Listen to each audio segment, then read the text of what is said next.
Hiyo, this is EonShiKeno, back with some more StarCraft 2 commentaries. Today we're gonna look at a match on Antigua Shipyard. It's gonna be between TLO, the little one under the alias Game of Drones, based on the TV show Game of Thrones, and his opponent over here on the left is gonna be Lau. I'm not sure who this is. This seems to be a ladder game, so we have an unknown ladder player over here on the left side of the map. Probably from the European ladder, because TLO, that's where he lives. That's the ladder he plays on. That's probably what we're going to see. Ladder player from the European ladder. Anyways, on other notes, I just finished watching GSL, the finals, and it was pretty good. I enjoyed it quite a bit. It had the outcome I was expecting. I don't want to spoil it for anybody, so I'll be vague.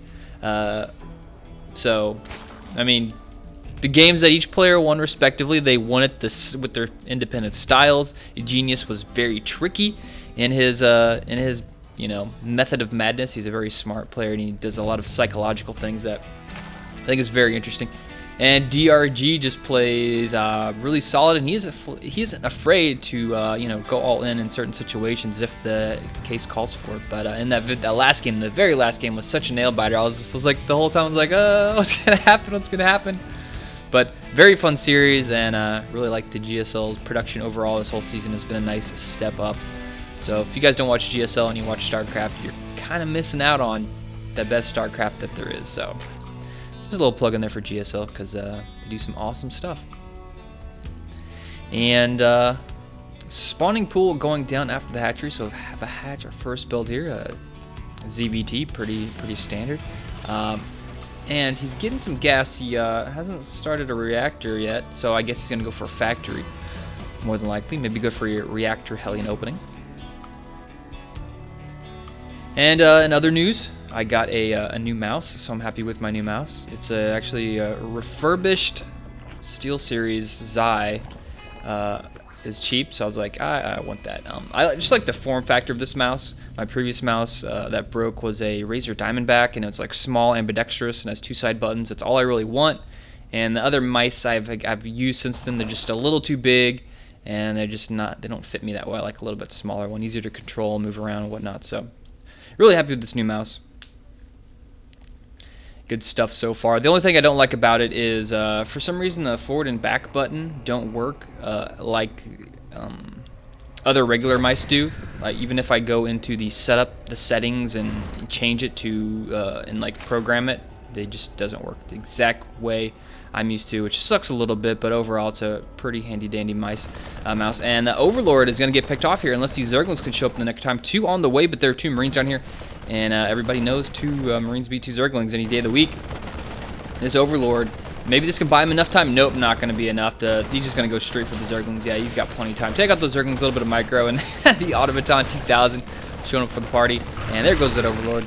And does that, doesn't even supply block TLO. He was ready for it. And so that's not going to be too big of a deal. Now, a command center going down, and that reactor there is being attached to the factory. Hellions are coming out. He's going to throw down a tech lab on that barracks. Now, are we going to see TLO go for some mech after this, or is he going to start throwing in some bio? Either way, TLO is going to know what's going on. He sees the second gas taken right now, and he's going to go on in here and just keep an eye, look out for this command center and see that barracks. But no, he's turning around. Interesting enough, he's going back. He saw enough. He's like, all right, that's enough of the base. I'm done touring around Lau's base. Spine Crawler going to go down. Eventually, we're going to have to see him move that Spine Crawler up here to the front just because it's a better choke point. It's a better spot to put a Spine Crawler whenever you're dealing with Hellions, which we speak of the devil. Here come the Hellions straight into the front. Is he going to go in for some poking, try and get some kills, or just take out a Creep Tumor? Not going to get the Creep Tumor, and he really is going to be able to do too much with two Hellions. Are there more on the way? No, but there's a double Starport. Very interesting play here. This might take TLO off guard here, just having two. It's like, oh wait, what? There's like how many Banshees at my base now? And unless you're ready for them, unless you have like maybe a couple extra queens or just like one or two extra spore crawlers. But I mean, already look at this. TLO's got two queens here and two queens here, so he's got a nice set of queens already, and those guys are going to be building up energy as he goes on. Just now starting to tech up the lair. I was just thinking about that, like when is he going to go to lair? There it is. Let's check the work account. While we're at it, 40 versus 26, so TLO doing a nice job of macroing up. Transfer down here for Lau is going to be setting up his expansion, and he's got that second orbital up. And here comes the double starport play. Banshee's on the move, and he's got an interesting icon there. He's got the little boar icon, I think that's what it is, for the on top of the buildings there you can see. Marines on patrol are at the top of the base. Just going to check out for any other overlords. He wants to make sure that this does not get scouted before he has a chance to start attacking his opponent. Obviously, that's what you want to hope for, is pop out with your attack right whenever it's ready to hit, and then don't let your opponent see any of it. I like this massive creep spread from TLO. He's got a lot of creep members going out down here in the bottom of the map. Nice job there. Nowadays, it's kind of commonplace for top-level Zerg players to have really nice creep spread. And I think Queens are maybe an undermade unit. It's so rare to see like a Queen use late-game transfusion. I just hate seeing an Ultralisk with like 30 life left, and there's like no Queens around to heal it, or like a flock of mutas, like half of which are really low, that just there's no Queens around to heal it. I don't know, I'm just weird like that. That's the Warcraft 3 player in me. And the drone is not going to be able to get transformed into a hatchery. It is not thinking of anything anymore. There's the Overseer.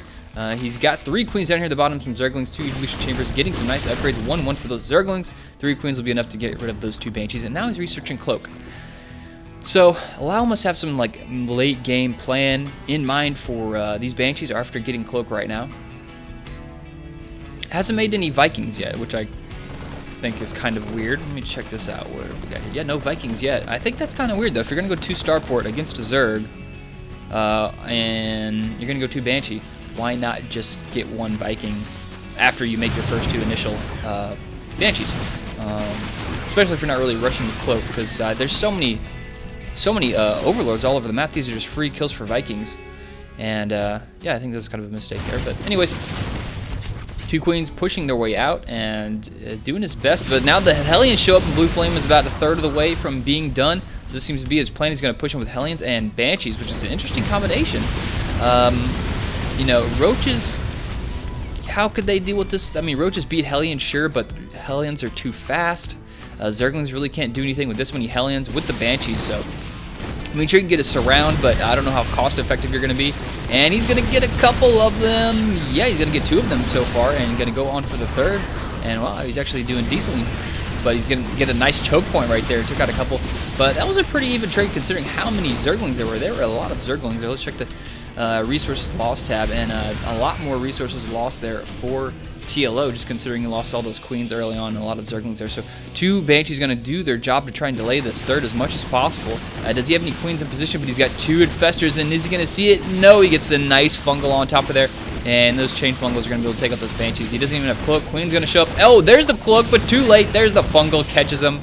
Lau was trying to be sneaky there, like, I don't have Cloak, I don't have Cloak. And he's like, all right, let's sneak on out. Sneak on out. Overseer now in the base. Let's see, he sees the 2 factories. Any upgrades for the Marines? Nope, must be going mech. Yep, there's the upgrades for mech. He's got the +1 vehicle weapons on the way. Hellions, Thor's coming out, and a little pack of Zerglings. Keep an eye on the 3rd here for Lau. So missile turret going up. I guess just to keep an eye out for burrowed infestors. He has seen infestors, so a smart move there to throw up 1 missile turret. If he's playing, if there's TLO, I don't know how common it is for TLO to try and sneak in infestors into your main base. It's kind of like a, you know, Destiny loves doing that. But back at it. Here's some more Banshees going for it. He's trying to split up his work, or his Banshees a little bit. The Spore Crawler shows up, and he's going to be forced to fall back a little bit. But I like the idea of splitting up the Banshees so that fungals don't engulf both of them. But now it's a problem now because, yeah, he had a smart idea there, but now he's just going to lose both these Banshees again. That was a really close fungal. I didn't even know if he was going to make that. He's going to get it again. Yes, he is. He's going to get it. And that Queen, that Queen has a longer range. Is that 7? Yeah, I think that's longer range than the Banshee. Let me check this. I think it is 7. No, it is 6. Okay, it is 6. So, yeah, the Queen using that 1 extra range to not take any damage from that Banshee was quite funny. And the Overlord spreading out across the map. Creep doing a good job. He can work on this 4th base down here. He just morphed an Overseer right on top. He's like, I see you. You aren't going anywhere without me seeing what you're doing. Macro Hatchery in the main. Teching up to Hive Tech. And there's this Fungal again. Lau just needs to do a better job of spreading his Banshees. Maybe harass with only 1 at a time instead of 2. He's going to fly straight into that. Oh, too bad. Fly straight in there. But he did. I think that was the moment where he did scout out that base. Yep, that was the vision of the Banshee right here. So that Banshee did not die in vain. He managed to scout out that base down there. 3rd is up and decent saturation up on this top base. Actually really good right there. That's the number of drones I like to go with on each of my mineral patches right there. Good set. And taking some extractors already. And has a Queen down here. 1 Spore Crawler. So, just because he's made so many Banshees and lost them just consistently, Lau's mech army is a little bit lacking. He's got 2 Thors and 3 tanks, which isn't that much to speak of at the 15-minute mark. So, if he would have just been a little bit more careful with those Banshees, he could have had, like, what did he lose, like, at least 6 Banshees so far. And those guys would have added up going on to this fight, considering TLO has so little AA. He's got essentially Infestors as his AA, and with 6 Banshees,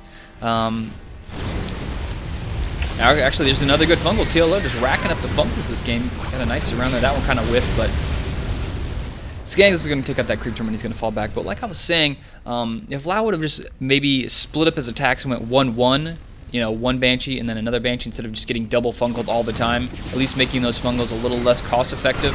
And so many Hellions. He tried to get a Fungal there. Did get a pretty good one, but he roasted so many Zerglings in the process, lost an Infestor.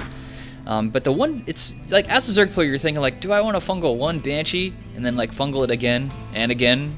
2, you're like, yes, I will definitely. That's an easy decision to make. It's yes, you Fungal 2 Banshees, obviously. Are you an idiot? But 1 Banshee, you're like, I don't know about that. That's something you have to think about. So, in TLO going to go in with the Zerglings from behind. He's got the Infestors and a pretty decent Fungal there. Zerglings going to get in. If he takes out all these tanks, that should be the rest of this fight. Yep. And he's going to clean up the rest of this little attack.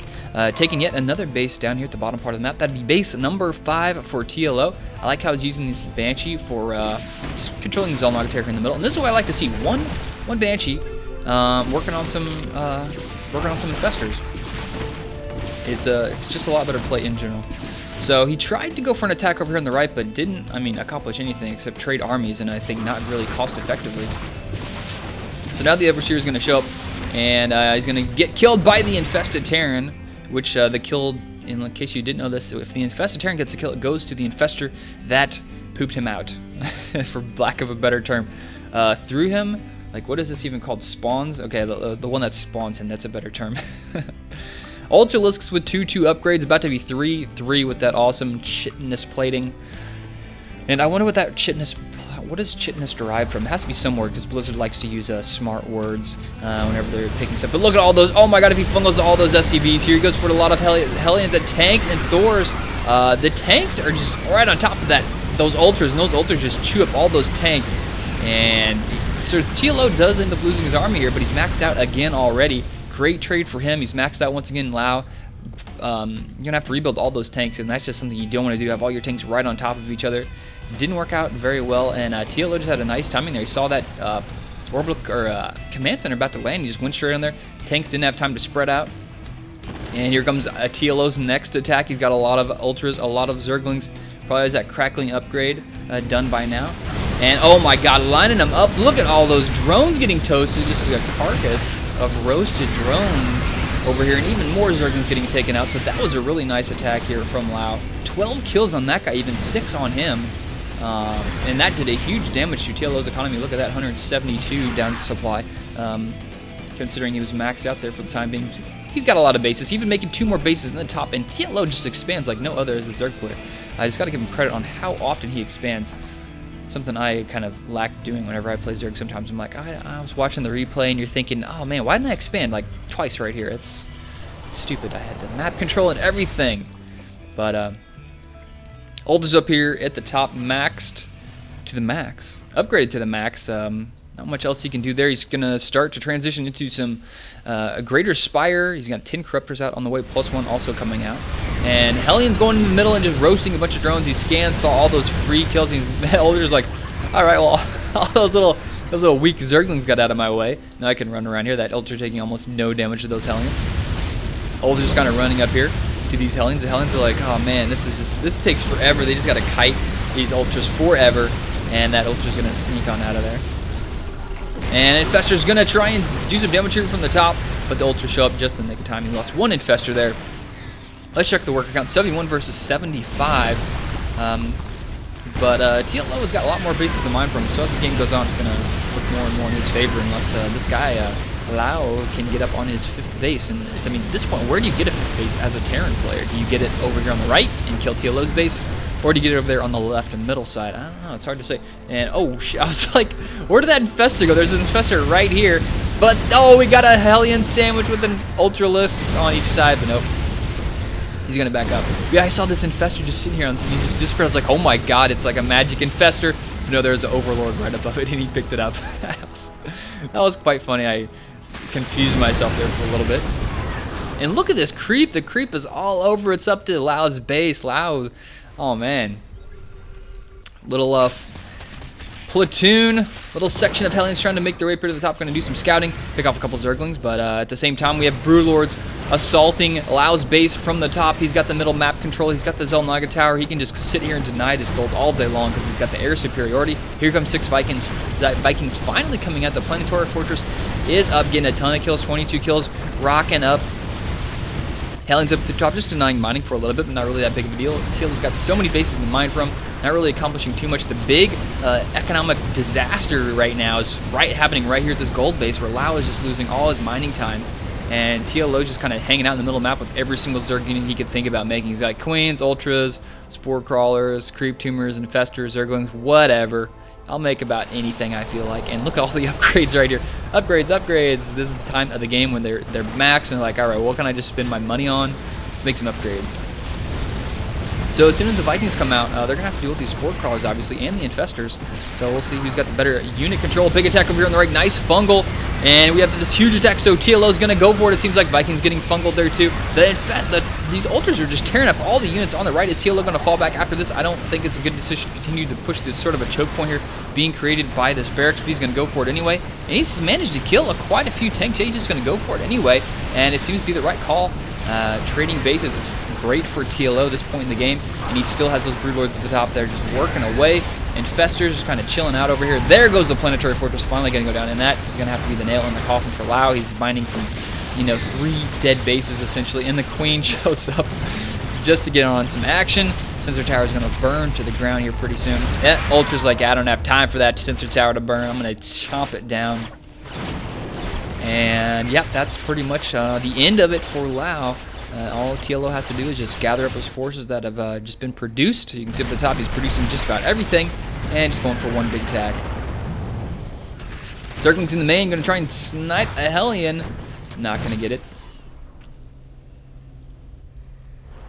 Caution. Watch out, guys. Hot steam vents right here. Watch over those hot steam vents. I guess that's the only thing that would be caution is the steam vents. Yeah, it's just like nothing else around here. Unless there's a burrowed Baneling. Here we have the final attack. Tanks just getting completely surrounded. Zerglings everywhere.